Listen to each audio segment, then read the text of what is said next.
Hi, tired? This is Ryan and Matthew, and we are the What's up? Dadcast. So, my dude, how are you doing this fine week? Good. Glad to be on here talking to you and Of just course. trying to pay attention to the conversation and also my furry orange friend Leo, who is obsessed with his dad. Yeah, for those of you listeners that don't know, which should be most of you, Matthew has an Oompa Loompa. A Sorry, you furry just said, one. yeah, I just heard small and orange, and that was the first place my mind went to. Um, Not an Oompa Loompa. He What, has a you couldn't think cat. of tiny Donald Trump? Donavito. I don't. That didn't really flow as well as I was hoping it would. Uh, Oh gosh. I'm I trying, knew where you're trying to get. or a mini Snooky. It could have been a mini Snooky. I think she's orange That too, is right? true. I think maybe she got like better skin. I don't know how, Got better but skin. She went and got skin replacements at some place in Jersey Shore, I guess. oh gosh.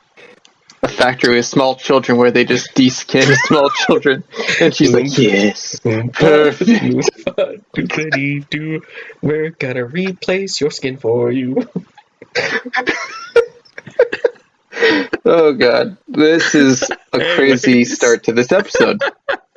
Anyways, Anything. Ryan, how are you doing? Well, I was just about to ask you if there's anything fun or exciting that happened in your life this week. Take that as a no. No, I'm trying to really think on the topic. I survived. Yeah, I survived. I So feel ya. yeah, that's something exciting. I feel ya. Yeah, nothing really exciting on my end either. There was one day of work this week that was pretty damn good. Well, I guess 2 days that were pretty good. Gotcha. I just lied. It was one day because for some reason I was thinking I worked on Wednesday. Or on Thursday. I did not. I worked on Friday, which not to date this in terms of like when we record stuff, but like today's Saturday, so I only Yep. worked the 2 days, and today was a little bit. It dragged a little, but yeah, yesterday was a really fantastic, fun day at work. My coworkers are awesome and fantastic, and they know about this podcast now, so they're probably not listening because I suck. But No, not at all. no. But yeah, so in case they are listening, you rock and you are fantastic people. But yeah, it's basically just I had a good day at work on Friday, and I also survived this week. So Gotcha. Yeah, that's a good part. yeah, Thinking back on my week now, I think I may have lied to you. Something exciting did happen. how dare you? So on Friday I have my like 10 to 12 hour shift of like working as part of school. So it's like the hands-on portion of school where we do like clinic work and all that. Oh yeah. And what happened is there was a 6-month-old puppy that came in that was vomiting and all this other fun stuff. And we did x-rays and found something in the GI tract, in the small intestines. This is going to be interesting, So we isn't did it? emergency surgery. Yeah, so we did emergency surgery to see what was impacting the GI tract of this 6-month-old puppy. Mhm. And come to find out, it was a knot to a like rope toy that he had swallowed whole. Holy crap. And it blocked. Yeah, so it blocked his whole entire GI tract, and it can be actually very deadly. So the fact that we saw it and got it taken care of so fast is a good thing, and he's recovering very well. He's back at home, everything's fine, and he's a very cute boy. And needless to say, all the toys with ropes are taken out of his house now. So Yeah, no joke. I wasn't. This might be again diving too deep into like me as a human being, as I tend to do. There happened to be a particular night several months ago. Actually, it might have been about a year ago now. Uh, I got a chicken sandwich from a certain fast food chain that may or may not rhyme with Burger Ding. Ah. And okay, their chicken sandwiches, since they like change like the particular type of like chicken and like recipe and stuff, their chicken sandwiches are bomb. Mm-hmm. They're really good. They are so fucking good. And I'd had multiple chicken sandwiches from there. Not like in the same day or the same week or anything. So, like, just to preface this story, it's not like I had like 20 chicken sandwiches built up. It was Sure. like it was one chicken sandwich. One night it was like a late night of work, and I was on the way home, and it was like 8:30 or something. Stop, get a chicken sandwich from them, go home, eat it. Everything's fine. Like 2 or 3 hours later, I am in pretty bad shape. Like my stomach was in quite a bit of pain, Mm-hmm. and I kept feeling like I needed to use the bathroom. I don't know why that seems to be a thing with me. I always like talking about the bathroom, it seems.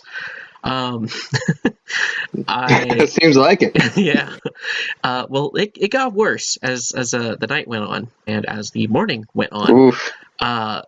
So bad to where I was in some of the most excruciating pain I have been in probably my entire life. And Mm-hmm.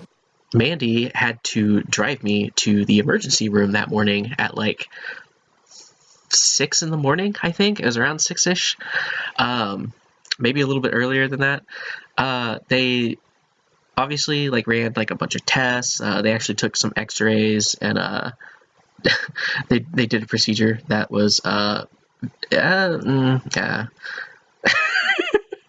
I don't want to go into depth about it because let me just say that it made me feel really, really weird and funny afterwards. But I kind of get the idea, but yes, yeah. yes. I'm not supposed to have one of those types of things until I'm like 50. So I know exactly what you're talking about. yeah, I used to do them all the time in my practice that I was in charge of when I was in the military. yeah. So I know exactly what you're talking about. Yeah, it was a very interesting morning. But basically, they found out that like there wasn't anything like wrong, but I had kind of a similar thing of like my stomach just like kind of compacted whatever was in there. Thank you, Interesting. Burger Ding chicken sandwich. And it just gave me some really, really horrific stomach pains, and had trouble going to the bathroom. And it basically gave me some shit and was like, drink this, and you're going to have horrific bathroom usage for the next Yeah. like day. So stay hydrated. And Yeah. I was like, I gotcha. And that was probably one of the worst like physical feeling days of my entire life. Uh, I would Oh yeah, absolutely it's not a fun feeling. no. I 100% would take. I got sick with COVID for like a week or two, and I would take being sick with COVID over that. It was that Oof. bad. But No anyways, bueno. No, thank you. yeah. I did also want to point out, since I just thought about this, so we spoke in, I believe, our first episode, which we recorded last week, about my morning usage of the restroom, and Mhm. how that particular day, it was. I didn't have any issues of like, driving to work and needing to like squirm around in the driver's seat, trying to get there to use the restroom because I didn't go before I left the house. Yep, I remember that. So yesterday, that happened. Oh gosh. I did not go, and I was like, it'll be fine. It was fine last week. Morgan Freeman would have popped in and been like, and everything was not fine. Oh god. And that is when he knew he fucked up. Exactly. I got like into the city. It was like 10 minutes from work, if that. And it just hit me like a ton of bricks. And I was like, I should have knocked on some wood last week. I should have knocked on some wood this morning. I should have prayed to the poop gods, wherever they be, on their golden porcelain thrones, that this would not happen. But it did. And I am now going to get up a little bit earlier in the mornings to make sure that I have time for my morning time. That sounds like a good plan. Yes. So the takeaway from my week is that work, fun. Needing to poop on the road, not fun.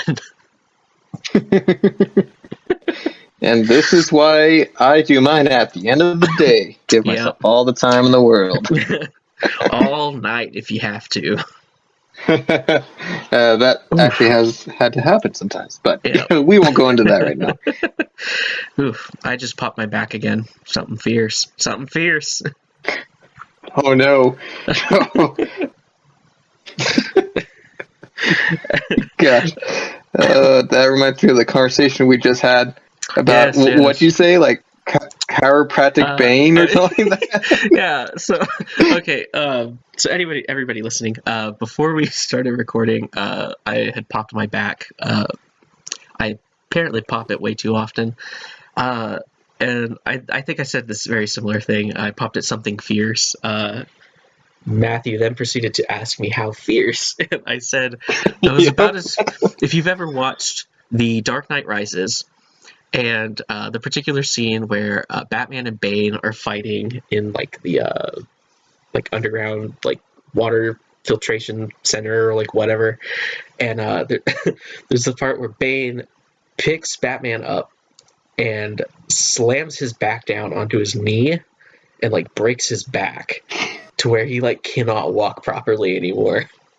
And that was how fierce I popped my back. And it was like Bane was the chiropractor and just like, I'm gonna make sure that your back is in good order. Crack. How do you feel? You thought the popping was your ally. I was born with it, molded by it. I wasn't a chiropractor until I was already a man. Oh gosh, we're trying to survive over here, gosh. Yeah. So just make sure the next time, you need to get some back work done. Look up Bane. I'm sure he has some openings. Especially to snap your spine in half. Yeah, he has plenty of openings because most of his patients only go once. So if you're in a tight spot or have a budget going on, then yeah, that's the place to go. That's where Bruce Wayne goes. Budget Bruce Wayne. Budget the alternate Bruce ego of actual Bruce Wayne. Budget Bruce Wayne. Instead Bruce of having all these fancy tech gadgets and all that, and some rich billionaire or whatnot, he's just a normal guy like me and you, and just wears a trash bag over his head or whatever he can find. It may or may not be feces, like have feces on it, but he's trying to protect the city and protect all citizens from villains, and he's just trying his best. Who are you? I'm Batman. Like the crinkle of like the paper bag over his head as he's trying to. Sniff, sniff. Why do you smell like shit? I haven't had a shower in 3 days. They shut off my water. I can't pay the bills. Have you seen the price of groceries? Right. Gas prices are crazy. I can't even drive the Batmobile. Right. It's just a tricycle. Yeah, he gets like the like the Halloween bat decorations. He like broke the wings off of like one of those and like glued them onto like the back wheels. Right? I'm justice. He's like, by the way, do you have $1?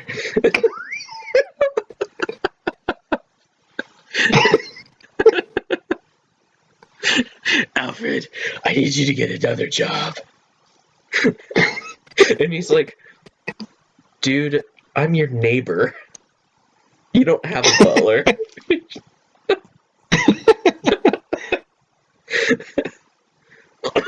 Oh.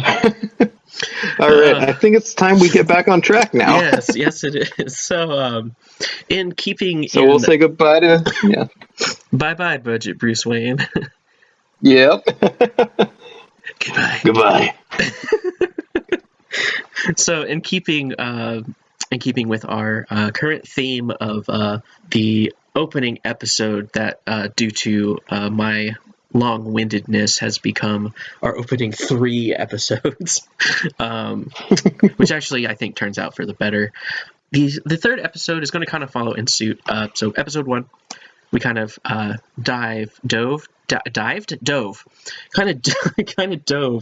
into sort of where I've come from and sort of my story up to this point.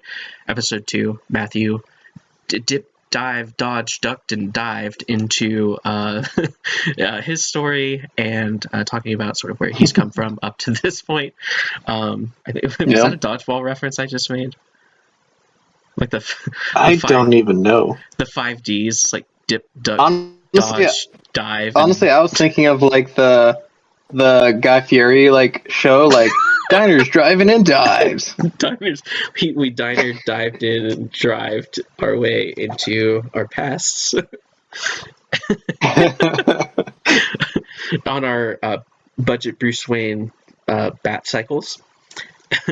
And so where we're going to be going in this episode is we're going to ring the little bells on our bat cycles, ding ding, into the future, and continuing sort of that theme of our New Year's resolutions that are not really resolutions, but essentially just, this is a new year, what the hell are we doing?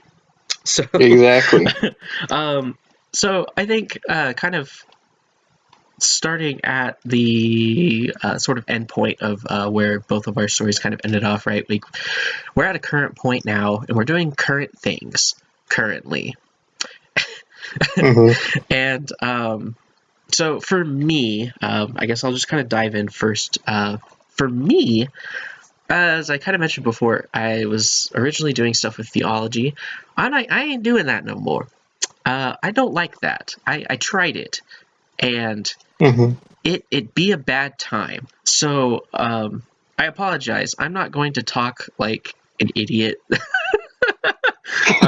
You have a college degree. I do has college degree. I'm not gonna do that this whole time. But yeah, so I did not enjoy it in the slightest, and been trying to figure out what to do. And currently, I am working visitor services at an art museum, which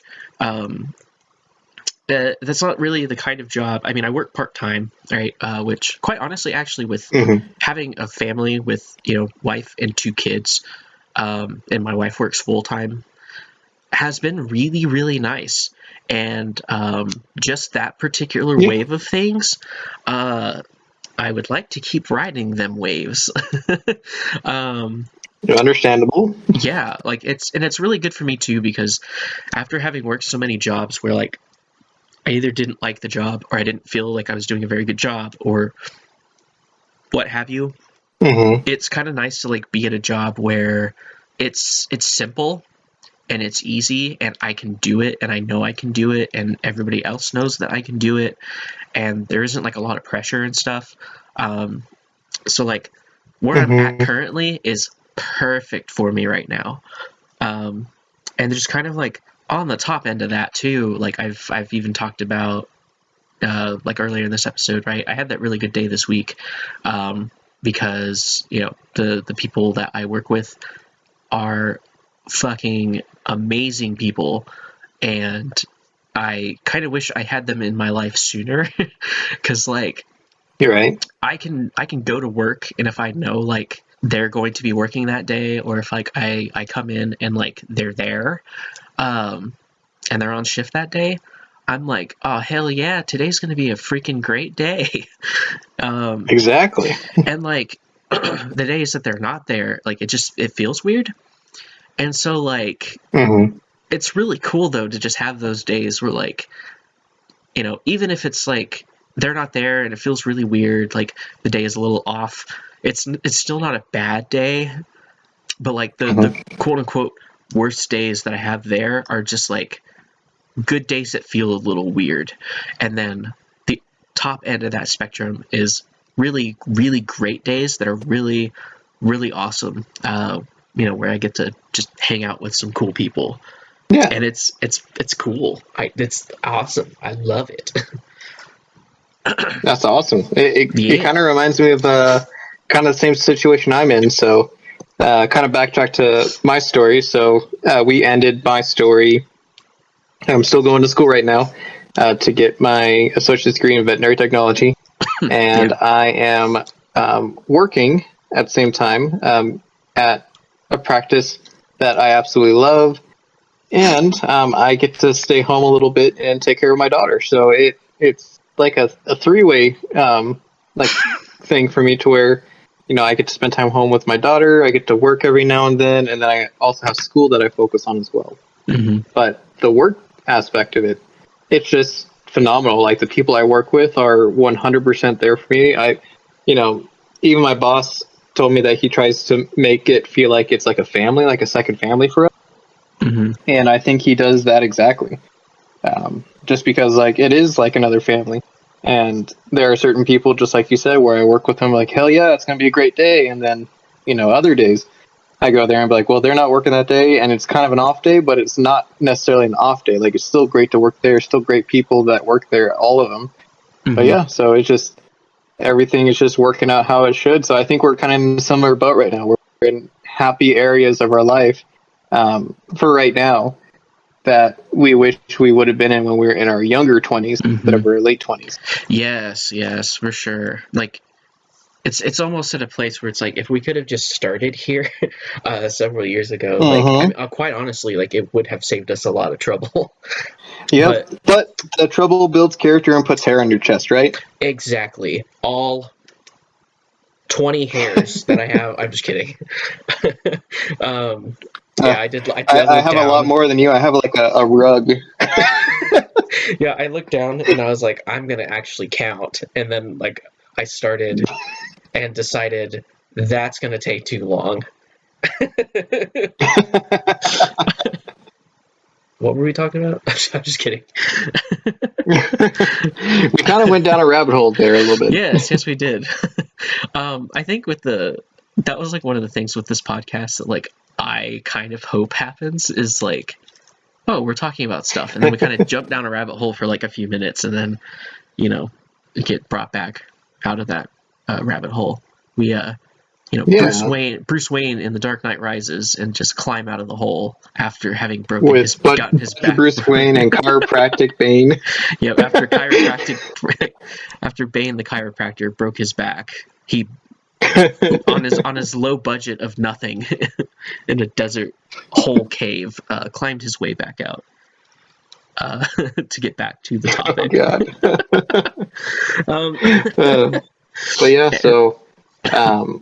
But yeah, this is just basically going to be where we're going. So what are some ideas or thoughts that you have going forward of like where you want this podcast to be, or where do you see yourself in the next year or whatnot? So what are some things that you see yourself in the future?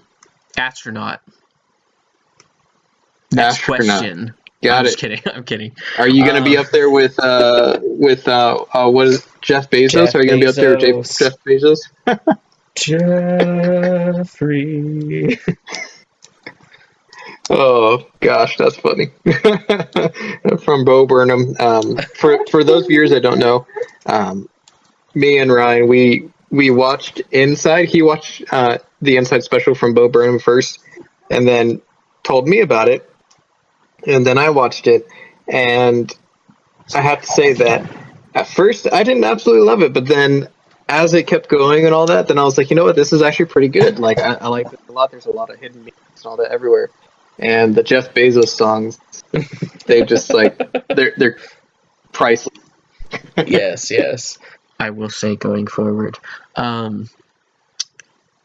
little bit of a spoiler for a future episode probably. We may or may not sort of dive into Inside and things that we liked, things that we didn't like. Inside. Yeah, we're gonna go inside. That sounds Inception. very naughty. But It depends on what tone of voice you use with it. we're gonna go inside. Yeah, that doesn't sound quite. I don't think that helps it. No, I don't think that. No, that makes it worse. Okay, what if I try? I think so. Go inside. I think that makes it even worse. I don't know. I don't think there's a right way to say that.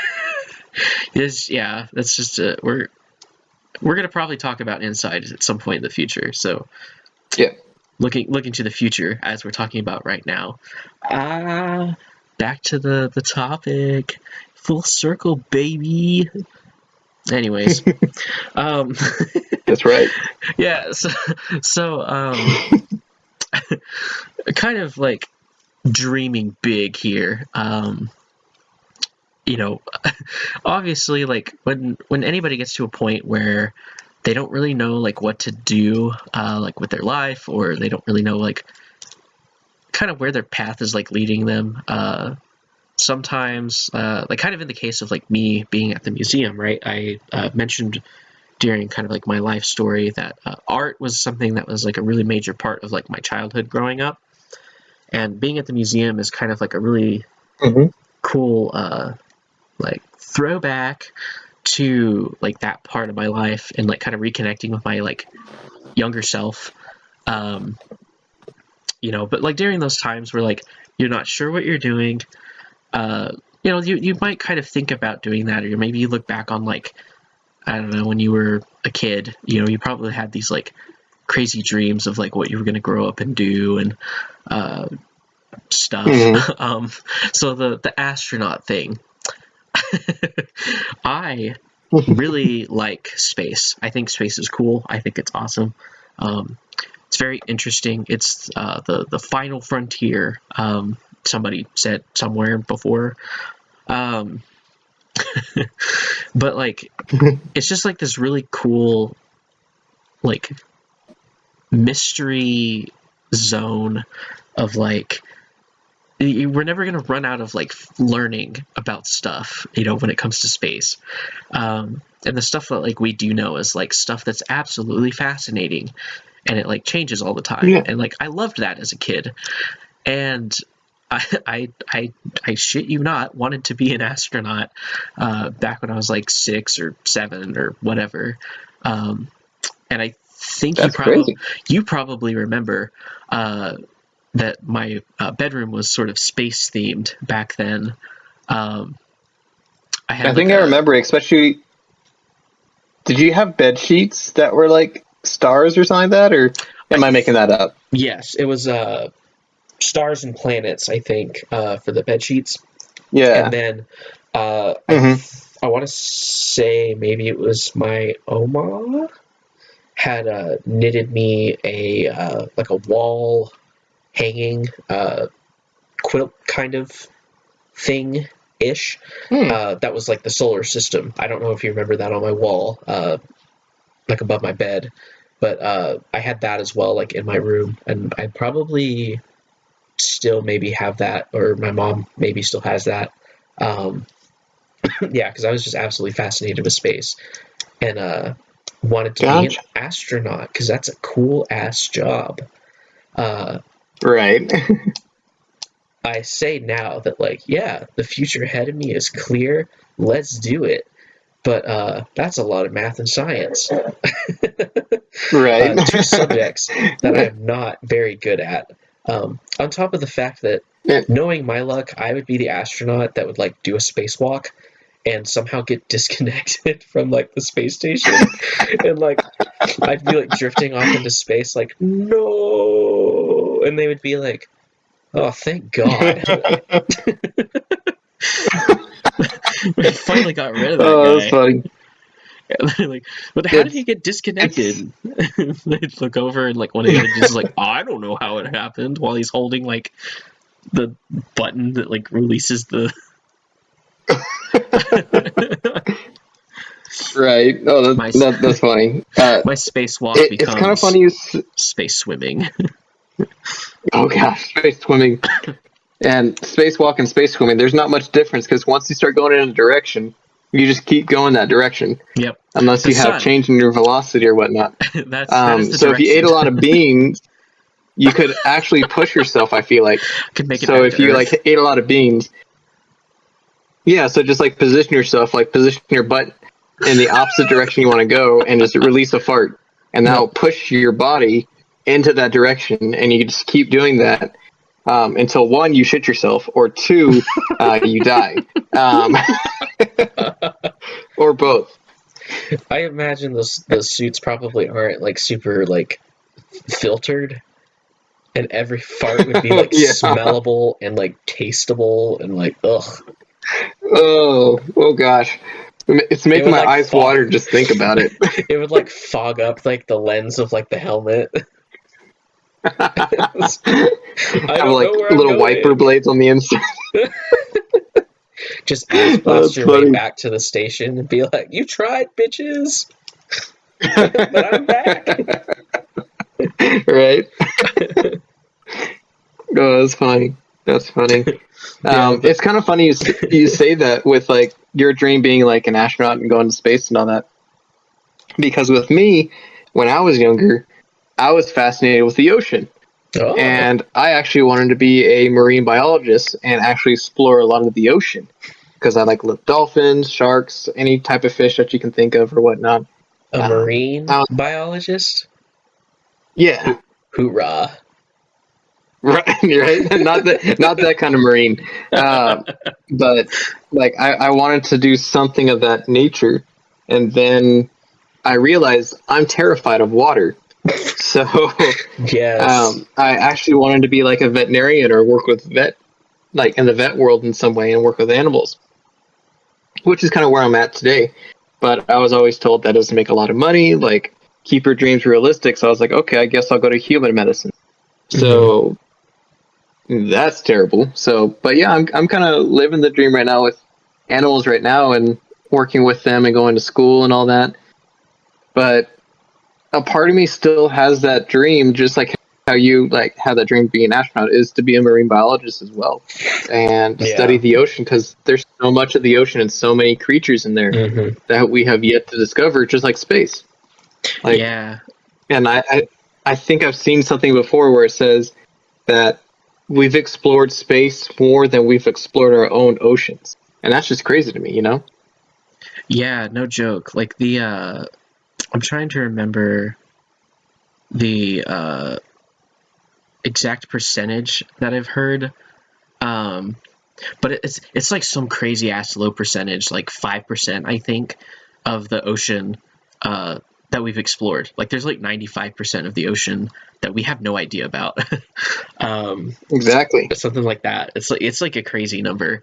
And it's kind of like you're saying, like it's definitely very easy to be scared of, like, you know, diving down to the ocean and not knowing what the hell's down there. And it's for me, it's kind of the same as space. It's like you don't know what the hell's up there. Like, you know, you can expect like flying debris and space rocks and stuff, but like, you know, 1 minute it's like, oh, look, there's a tiny like rock floating towards us, and then the next moment, like, you're experiencing, like, you know, the venom symbiote like tearing people apart, or like, you know, you're now in the real life version of the Aliens movie. Like, right. You know what I mean? Oh gosh, I can't imagine that. Or like Dead Space. Oh shit, yeah. Like something like that happens and you're just like, well, I would have been fine not knowing this my entire life. Right. Yeah, but kind of funny though that like you kind of mentioned like the ocean thing kind of taking you towards like uh, doing stuff with animals, possibly being a vet, and like that kind of being where you're at now. It's like the astronaut thing was kind of like the not realistic thing. Um, Although I guess like video game designer was the other big thing that after astronaut, I kind of like that was kind of my thought process where I was going. Um, I wanted to kind of turn my art into something that people would enjoy. And again, that's in and of itself also is kind of like unrealistic. I'm sure people would have told me that more so back then if they weren't like, giving me the like nice try medals. But like kind of being at like an art museum now, kind of rekindling like that love for art. That would kind of I think maybe be like my still unrealistic dream, especially because like I still love video games. I even more so now. Like they've technology has advanced so much that like graphics are insanely realistic sometimes, and like Oh yeah, the world to the building. point where they have real life actors. Yes, yeah. I mean, hell, freaking one of my favorite games, Quantum Break, has like literal like motion capture from like actual actors. I think the main character is Sean Ashmore, who he actually is in a show called The Rookie right now as like a side character. But I mean, he looks pretty like dead. Like you can tell if you see like his image like in game, and then like see him in The Rookie, and you're just like, oh yeah, that's that dude from that game. Yeah, exactly. And that's And how like crazy it can be sometimes. yeah, and they even had like a tied in like live action TV show like with the game because like they were able to kind of like and that game is from like several years ago or 10 years ago or however long ago it was from. Um, but like the amount of like the level design and good just designing of like characters and enemies and like all this other stuff like and the world building and everything is like so much better now than it was back then.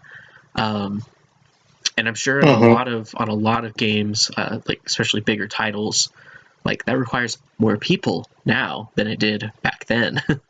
And the one big thing, tons of people. Yeah.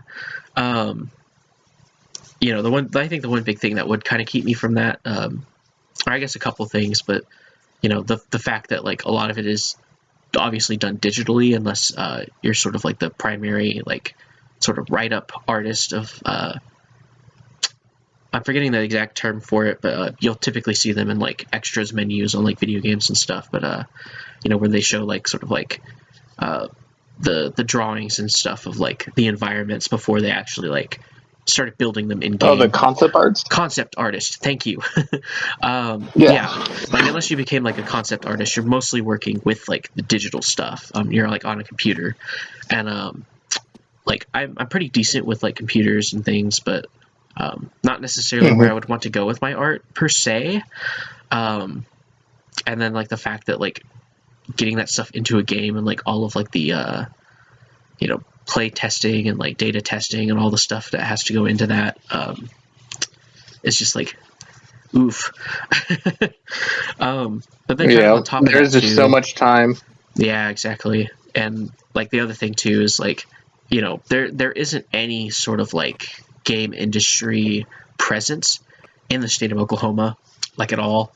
And like this is where my family is like settled, and I don't want to plan on like leaving here anytime soon, if ever.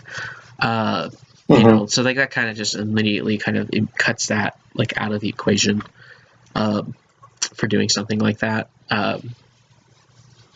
Which it's fine. It's fine. I don't know if that would even necessarily be a type of job that I would enjoy, because I do know it's like usually those types of things are like long hours and so many days out of each week and like overtime and having to like crunch time pressure, things like that. which obviously, and having a deadline and all that. So and because I heard of one game studio, I can't remember exactly which game studio it was, but there was a game that was coming out, and I think it was coming out literally in like a month, and they said the ending of the game was not good, and that they had to rewrite the whole entire game and remake the whole entire end of the game within a month when this game has been in project for 2 years. damn. And like they did an interview with some of the people that actually made the game that are actually working, and they said that their families, and this is in Japan, I believe, Yeah, their that sounds families about right. filed missing. Their families filed missing persons report because they just didn't show up shit. to dinner one day, Damn. and they're just working and sleeping at their office and all that, just trying to make this deadline. And Damn. it's crazy how like these games come out and be like, oh, that looks like a fun way to like use my artistic talent, but at the same time, you have to think about all the time and sacrifice that these people put into it. To where does the cost outweigh like the gratitude you get at the end of it? Yeah, exactly. Like, especially because, like, I don't, and I'm thinking more in terms of like AAA titles here, because a lot of indie developers, like, whether they're individual people or like teams of two or whatever, when they get recognized, they usually get recognized like more on an individual level. But yeah, like big companies, like, and it's especially hard too because a big AAA title from this big company will come out and nobody has a clue, like, really who did what. Like, nobody watches the credits and is like, oh, like, sound designer such and such, like, you did a fucking great job. Like, nobody does that, sadly, like, I don't do that. It's really time consuming. But, like, Exactly. it really sucks because, like, when they make a really, really freaking good game, they don't really get the recognition for that. The big AAA title company does, kind of as a whole. But then the same thing kind of happens too when, the game is not good. It's like, oh, well, the people that made this game made it really, really terrible. And it's like, a lot of the times crap like that happens because of the company. It's not because of the individual people working on it. Like the company gives them a bad premise, or they give them, the not nearly enough time to complete something, when they are having to work. Yeah, unrealistic expectations. Yeah, exactly.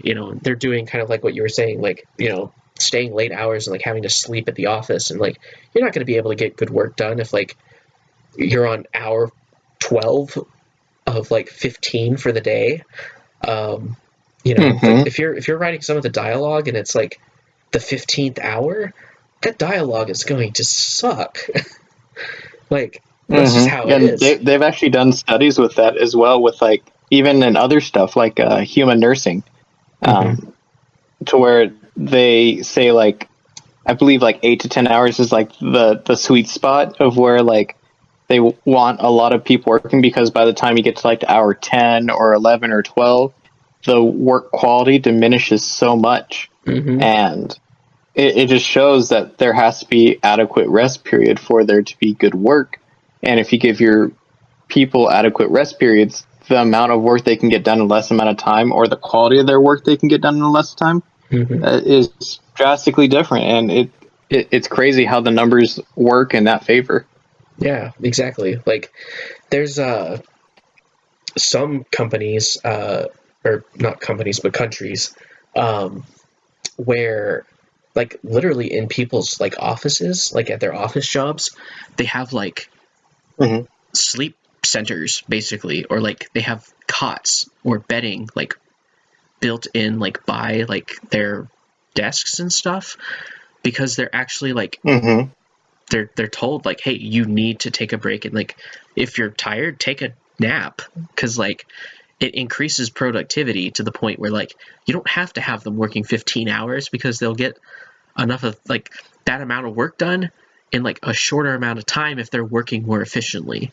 And it's exactly. like, and it's very contrary to like what we experience here, like in the US for the most part, where like Mm-hmm. A lot of companies will try to like maximize on like profit and like money amounts over like the efficiency of their workers.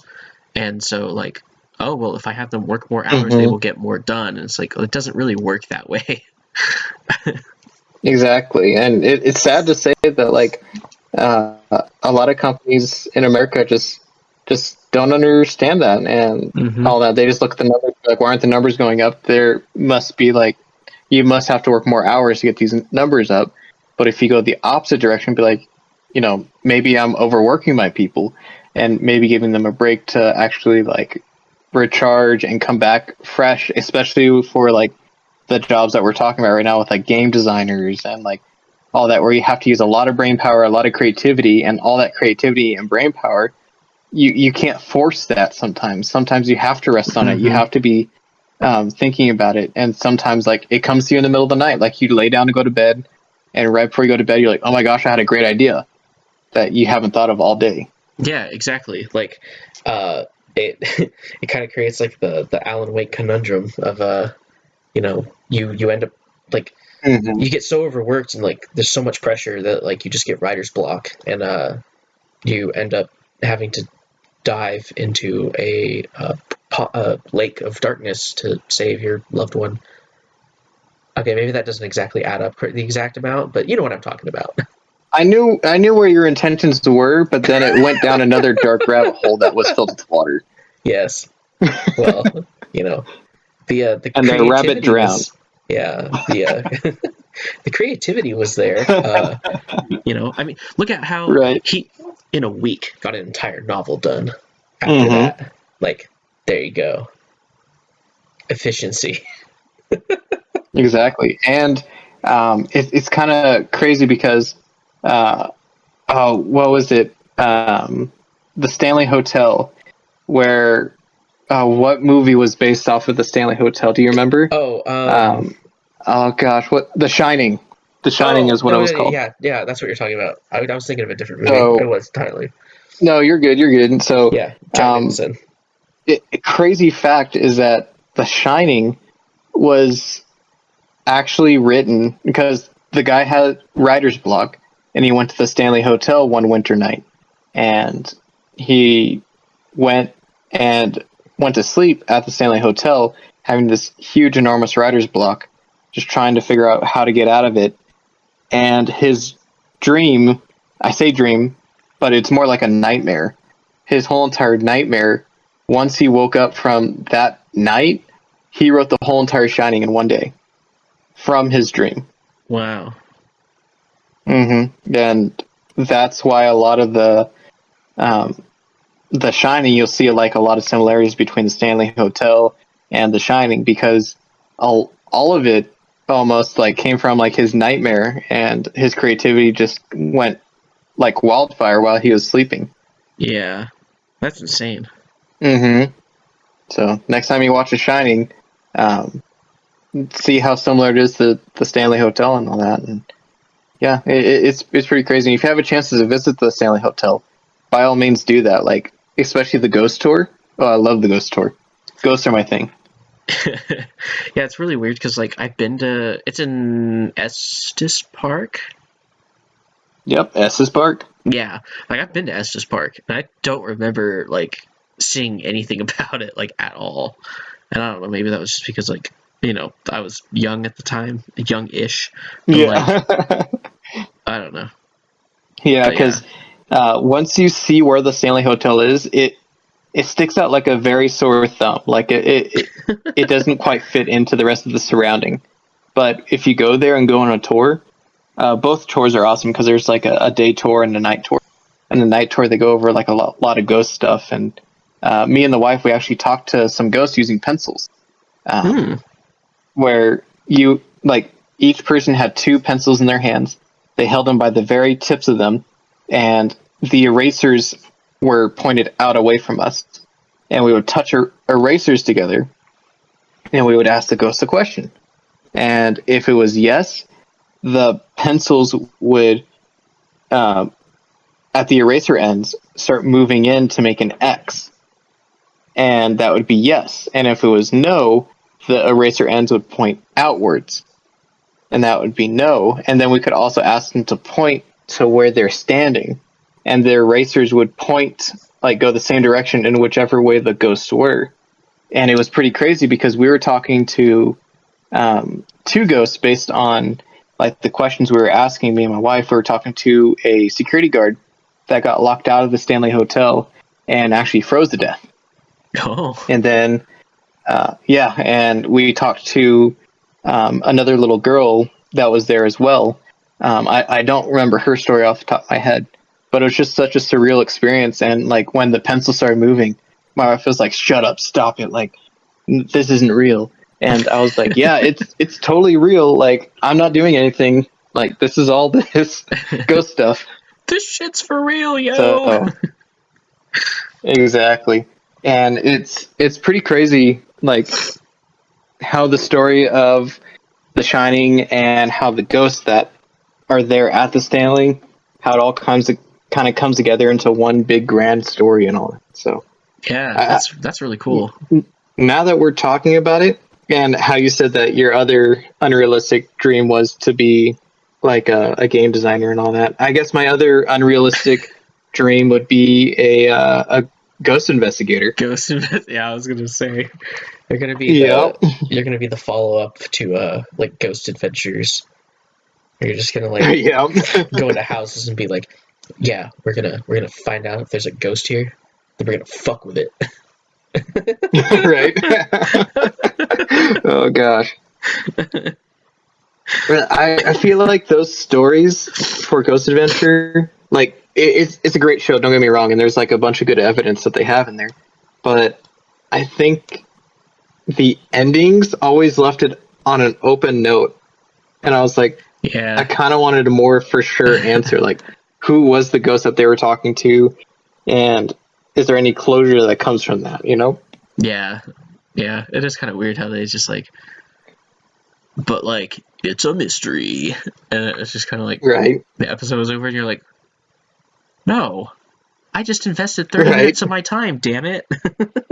Exactly. Tell me your secrets. Oh yeah, especially the ones where like they like investigate like demons and like all that stuff, and how shit just gets crazy off the wall. Like yeah, man, like that shit's crazy. I wouldn't touch that shit with a freaking flagpole. Like, don't go into somewhere and just be like, yo, demons, where you at? Like that. That's asking for so much trouble. I'ma challenge you. Yeah. It does not sound like a good idea at all. No, like I wouldn't be caught. I wouldn't be caught dead doing that. Be careful that you say that, because my dad would always tell me that he would never be caught dead on a roof, and that's actually where he died. Yeah, he died on a roof, and I was like, well, there's some irony there, because this is, I mean, as fucked up as this sounds, like, he died exactly where he didn't want to. I don't want to die asleep in bed at the age of like 85. I don't want to do that. Wink, wink. Right. Well, that's so funny. Yeah. But yeah, so I feel like with us having I was just saying, with us having like talked about some unrealistic goals, let's talk about some realistic goals, I suppose, of where we kind of see us and this channel and all that going. Yeah, so that's exactly where I was going to go as well. Sweet, mind reading. Yes. I grabbed a couple pencils, and I was able to parse out what was in your mind by asking the great beyond. That's right. Yeah. They also told me that you have not taken your poop for the night. So I'm just kidding. I actually haven't. Oh, you haven't? Oh! Yeah.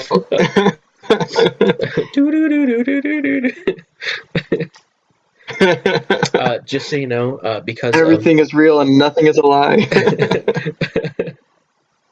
All art is a lie. Nothing is real. But yeah, just so you know, because of how apparently in tune with my psychic capabilities I am, I will now exclusively be building psychic type decks for the Pokemon trading card game. Nice. So yeah, get ready for that. Just kidding. That probably is not gonna.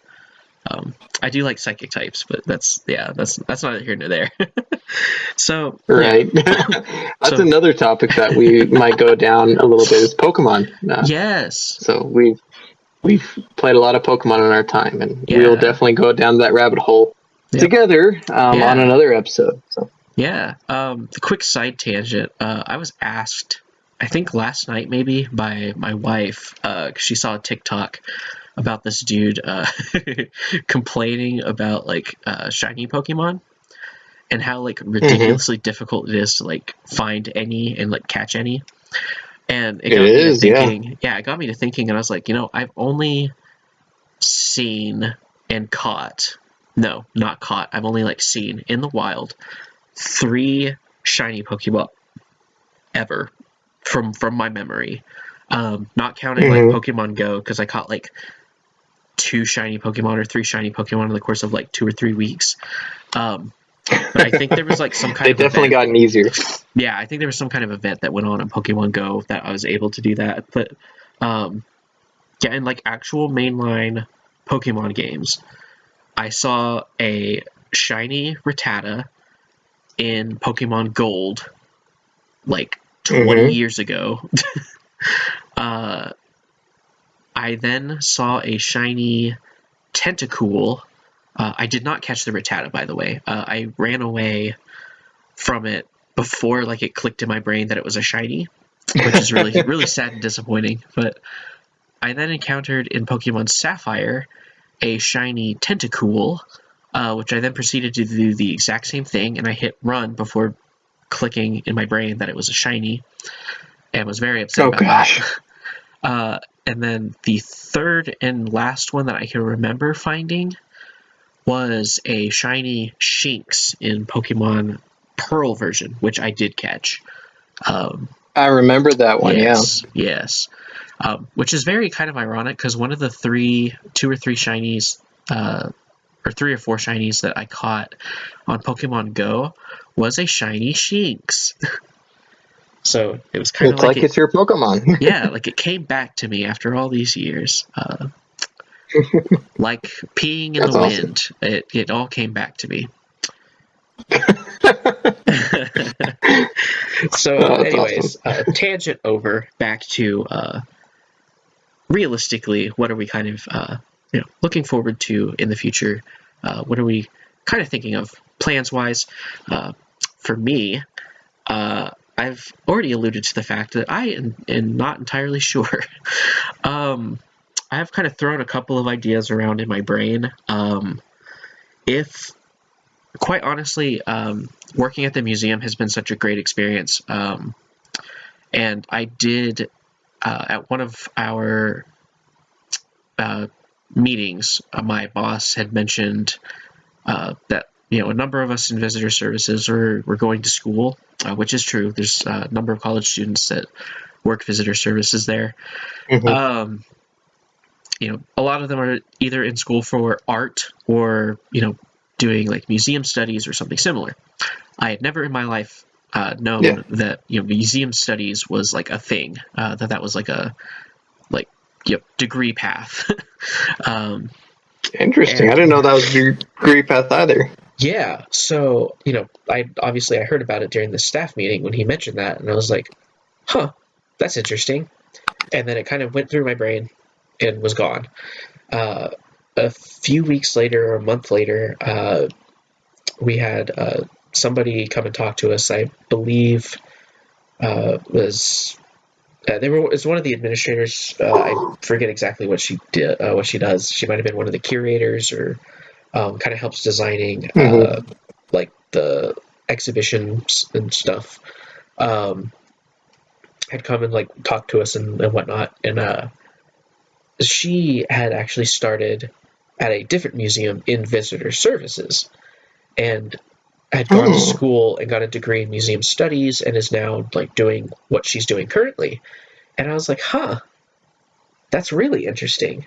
Maybe I'm actually going to like look into that and see like what exactly that means. And so I looked it up, and quite honestly, it does have me very interested and very intrigued, because I like that museum life dough. So, if that was like a thing where like I just worked at slash for a museum for the rest of my life, I would actually probably be happy with that. Like, that would be a decision that I would be cool with. The major thing would be like the fact that like right now financially it's not really like feasible for me to go back to school. With me only working part-time, and then like kind of on top of that, like with the kids at like their particular age, there's just no time to do extra stuff. But like so for the foreseeable future in terms of this year, that probably won't happen. However, that is definitely something that I'm going to be kind of like still looking into this year. And I'm likely going to still be at the museum for the rest of this year. I would plan to still work there and actually enjoy working and enjoy my time, like, there while I'm there this year. And I think too, like, my wife has been really supportive of it because she's kind of noticed the difference in like this job has had like on my life and in terms of like my happiness and everything. And she's even mentioned a couple times like, oh yeah, like whenever you're there next Halloween or next Christmas or like whatever, kind of showing that like if I'm there for a while, she's there for me while I'm there for a while. That's awesome, man. Which is perfect for me. Like that's all I can really ask for at this time, is like, yes, having like a good long-term plan is like a good thing, but like I think my long-term plan right now is just to live the short-term plan while I can and enjoy it while I'm figuring out what the long-term plan is. So on that end, like that's kind of where I'm at. In terms of you kind of alluded to the podcast. I haven't really thought about it. Very much. I mean, the basis that I kind of got from it is that this podcast is just going to be for like a lot of fun, and if it grows into something more, then great. But if it doesn't, then great as well. I think that this podcast is just a great way for just two really good friends to just talk and just other people to listen and see where conversations go and see if they agree or disagree with us. But I mean, that's kind of my idea with this podcast is, just do it for fun and see where it goes. Like, just don't have any real expectations for it. Just take it as it comes, Yeah, exactly. I couldn't have said that better myself. Basically, like, the thought process for the year is that, to me, it's just like, let's just think of some really cool topics and cool shit to talk about, like, each week, for the year. And we'll just, it gives us an excuse to, like, sit down and, like, carve out a specific time each week to talk to each other. And be able to hang out, because that's something that I know for me, I would figure maybe it's the same for you, but like it's a bit rough, like going from being able to see like my best friend every single day when we were younger, to like, okay, well, we saw each other like less often because like we had more adult stuff to do, to like now we live in completely different states and we're not able to see each other hardly ever. Exactly. Yeah. So this kind of brings a scale of like a little bit of that normality back, but like it's also just like really fun. And like, it's just a way for us to shoot the shit, have some fun. If it does grow into anything, which, I mean, I have zero expectations. When I did a YouTube channel, I had, I don't even remember. It was like 12 subscribers and like an average of like 8 to 10 views, I think. Or I think it was more views than that. It was like 20 to 30 ish. Okay. The high end I would get sometimes would be like in the 50s or 60s, but like views total. And like for me, it was like, well, that's fine because that's like some people that did actually watch it. Hopefully, they watched it and didn't just click on it. Go, oh, I was looking for something different. I was looking for somebody that was actually funny, Right. and like clicked off. So like, Right. but it like with this, it's like, I was kind of excited. Like when we launched the first episode, we were both kind of like, oh, let's like look at like current analytics like while it's like going on and stuff, and we got kind of excited when it was like, like 15 people have watched, and then it was like, an hour later it was like it's up to 20 now. Yeah, I think it's up Just to 21 now, but it might yeah, be outdated by the time this video comes out. yeah, probably. It'll be 22. I'm just kidding. Ooh, um Taylor Swift, I'm 22. feeling 22. But yeah, Oh but gosh. so but it's just like, I don't know, it's just really fun, and I think that's just the primary thing of this is let's have fun and come up with some stuff that's going to be fun to talk about, and ride that stream while we're on that stream. Exactly. Yeah. And I think you bring up a good point about life of being a stream. Just because it's always flowing, no matter what hardships or what good ships you go through, and what good times, bad times, up, downs, lows, highs. It is always moving forward. As long as like you're never stuck in place. Even if you feel like you're stuck in place, you're definitely not stuck in place. Time is always moving forward. Life is always Mm-hmm. moving forward, and I think there's comfort in knowing that as well. Yeah.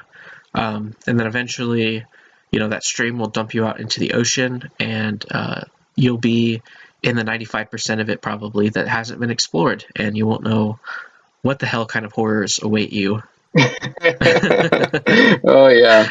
Oh, I can't even imagine some of the stuff that's down there. So, speaking of that, some of the realistic expectations that, for me, I like to go through is for this next year is definitely complete my degree. I should complete my degree by this summer timeframe, hopefully. Yeah. And actually move closer to where I originated from. So go back to Oklahoma. Recent events have happened here that I won't dive too terribly deep into, but it's kind of rattled me and my family to a core. And when I say me and my family, I mean like me, Michaela, and my daughter. Kind of rattled us a little bit, and we have decided that we can't stay in Colorado anymore, and we should move somewhere where we have more support, more Yeah. family, and more familiarity. So definitely moving back to Oklahoma, finish my degree, and the only part about all this that kind of hurts me a little bit is my job. I love my job, just like how you were talking about Yeah. how there are people that are great and all that, and almost like a second family to me. But unfortunately, I can't justify me staying in the state just for a job when I can go back to where I originated from and be The around. womb. To be around a lot more people that are family to me. Like we're practically a brother to me. Like we've been friends since kindergarten, Yeah. and yeah, so like you'd be family, and I have my aunts and uncles down there, so it just makes a lot more sense and all that to me to move back to Oklahoma, which I'm actually excited for. What I'm not excited for is the planning of moving, trying to find a home, trying to find a good area to live in, and yeah, so that is going to be a Yeah. little bit of a challenge, but as always, embrace the suck, and one way or another, we're going to get through this. We may not like how we get through it, but we will get there. Okay. In the course of not to detract, because like, okay, I'll talk about this first, but then so not to detract, but you I'm gonna quote two fantastic like album titles that from like what you just said, Point of Origin is a really cool ass name for an album or a band or like a whatever. Mhm. Embrace the Suck is also really good. Yep. That got me through a lot of my military years. Embrace the suck. That's what my dad always used to tell me. And he Embrace was in the the military Suck. as well. So Yeah. yeah, embrace the suck. And I never knew what it meant. I was like, what are you talking about, Dad? But then I got into military and I was like, oh yeah, just embrace the time that you're in right now and eventually get through it, but it's gonna suck. So embrace it. That reminds me of I heard I think it was from like a YouTube channel or something. Somebody was telling like a story of like a philosophy that one of like their professors had called the fuck it adjustment. It's basically like, Oh yeah. you ever come to like a point where it's like, well, you gotta like, you have to do this thing or like whatever, and you're just like, oh, I don't want to do it, or I don't want to have to deal with like X, Y, or Z, and it's like, you just have to adjust like your attitude in your life to be able to just look at that thing and say, fuck it, and like do it. Yep. Yep. I totally 100% agree with that. Yeah.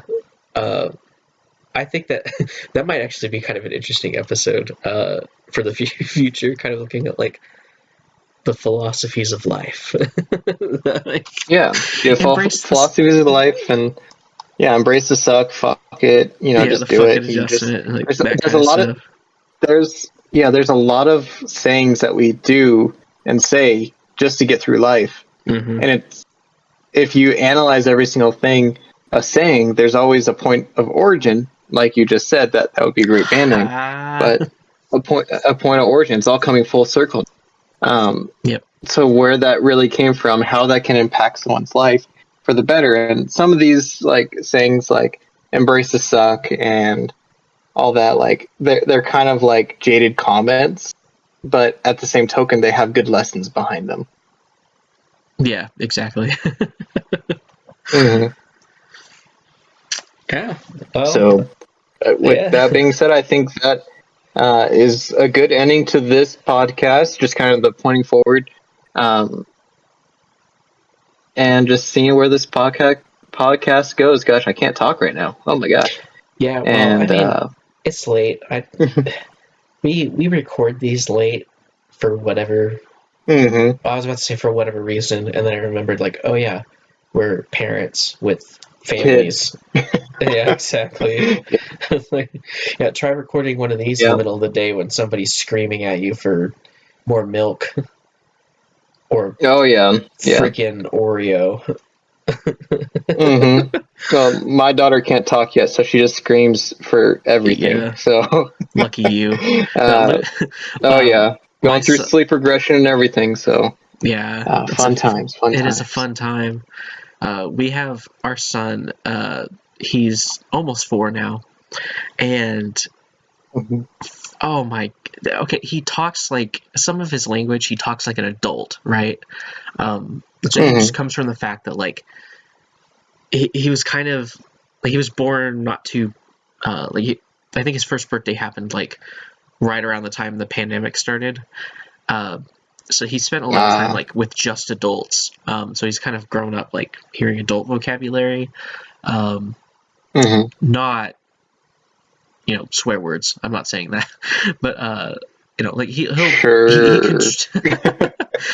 constructs his like sentences in a way that like an adult would sort of do that, right?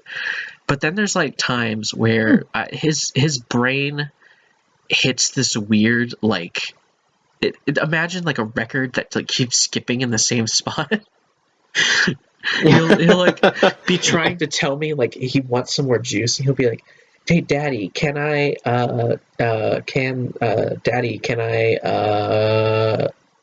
some more, can I daddy, can I have some? And I'm just like, Luke, dude, just stop and think for a second. Like gather your thoughts back and like say the sentence once. Right. Right, exactly. Like, it's just but yeah. Oh, so that's funny. I think this is a good enough place to wrap it up, as we kind of mentioned. Oh yeah. So this one-part first episode that is now a three-part, three-episode introduction to this podcast is now complete. We have talked about where each of us has come from, the great mother's womb of okay, never mind, I'm gonna skip that part. Through the stories of our lives, and the things that have made us, and have talked about kind of where we are at currently, where we think we are going to be at in the next year, and where we hope to be in the next year. And with that, we are going to continue forward with this podcast in the coming weeks with random shit that has nothing to do with any of this. Exactly. Yeah. And as always, friends, stay tired. Stay tired.